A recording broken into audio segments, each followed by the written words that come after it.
Suspected U.S. airstrikes in Yemen overnight into April 10th killed at least 3 people.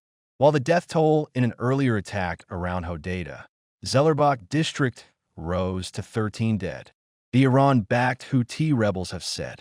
Footage from Yemen's local Al Jazeera TV, released on April 8th, captures the aftermath of the strike on Al Hodeida. Yemen footage broadcast by the Houthi-run Al Jazeera TV showed people rushing the wounded to ambulances and rescuers searching through the rubble, using the light from their mobile phones. The strikes left numerous casualties and prompted rescue operations by local civil defense and ambulance teams. Abdullah Zahid, a local resident, voiced the community's frustration, emphasizing that the airstrikes not only inflicted immediate suffering, but also highlighted the ongoing tensions and the devastating impact on civilians in the region. Attacks on innocent people have become a common thing for us, but we want to tell the U.S. that we are watching them in the Red Sea and the Mediterranean, that we will not give up our support for Palestine. It is our primary cause. The United States has launched over 200 airstrikes against the Iran-aligned Houthis in an effort to force an end to the group's attacks on shipping in the Red Sea. Since March 15th, the total cost of the U.S. military's operation against the Iran-backed Houthi militants in Yemen is nearing $1 billion in just under 3 weeks, even as the attacks have had limited impact on destroying the terror group's capabilities. 3 people briefed on the campaign's progress told CNN the airstrikes are the biggest U.S. military operation in the Middle East since Trump took office in January. Earlier, the Houthis announced on April 9th that their air defenses successfully downed a U.S. MQ-9 drone over Al Joseph province using a locally manufactured missile. This marks the 3rd such incident in just 10 days and the 18th drone interception during what the Houthis call their promised conquest and holy struggle operations with the help of Allah Almighty. Our air defenses were able to shoot down an American MQ-9 drone while it was carrying out hostile missions in the airspace of Al Jaf Governorate, using a suitable locally manufactured missile. This action is a direct response to the U.S. violation of Yemen's sovereignty amid continued U.S. aggression against Yemen, which has involved multiple airstrikes in recent hours, causing casualties and damaging civilian infrastructure. The armed forces will persist in their operations, supporting Gaza, and will continue fulfilling their defensive missions to counter any aggression against Yemen. We are fully prepared to responsibly address any attempts to undermine Yemen's sovereignty, security, and stability, and our operations will not cease until the aggression against Gaza stops and the siege is lifted.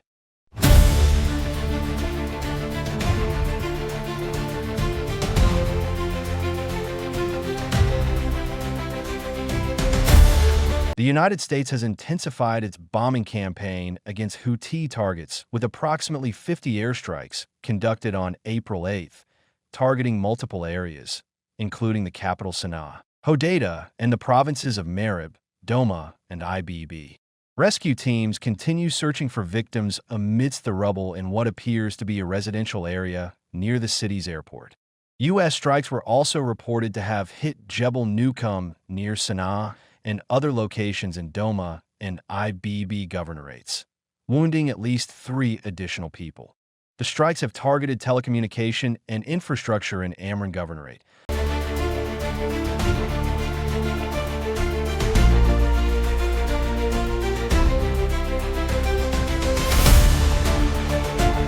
Located north of the Houthi-held capital, the U.S. commanders planning for potential conflict with China are increasingly concerned about resource allocation. As the Yemen bombing campaign consumes significant munitions and stretches military capabilities, New York Times, quoting congressional officials, reported on April 8th, the ongoing operations have already cost well over $1 billion when operational and personnel expenses are factored in.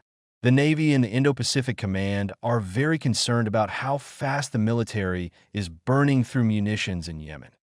The Pentagon is now risking real operational problems in the event of the breakout of any conflict in Asia. The weapons being used in Yemen, including Tomahawk cruise missiles, AGM-154 joint standoff weapons, and stealthy AGM-158 joint air the surface standoff missiles are precisely the types that American war planners consider essential for countering potential Chinese military actions in the South and East China Seas. This resource drain comes at a critical time when Defense Secretary Pete Hegseth has been attempting to reassure Asian allies about American commitment to the region. Today, it's the Philippines. Tomorrow, it's Japan. It will be Australia and South Korea and other nations in this part of the world where together we will establish the deterrence necessary to prevent war. Meanwhile, the United States issued fresh sanctions targeting Iran on April 9th. The Treasury Department said 2 days after President Donald Trump announced the U.S. planned direct talks with Tehran over its nuclear program. The U.S. Treasury Department, in a statement, said it imposed sanctions on 5 Iran-based entities and 1 person based in Iran for their support of Iran's nuclear program, with the aim of denying Tehran a nuclear weapon. The Iranian regime's reckless pursuit of nuclear weapons remains a grave threat to the United States and a menace to regional stability and global security. Treasury will continue to leverage our tools and authorities to disrupt any attempt by Iran to advance its nuclear program and its broader destabilizing agenda. However, as per a report by The Times, Iran appears to be exploiting this stretched U.S. military posture by transferring new long-range missiles to proxy groups in Iraq.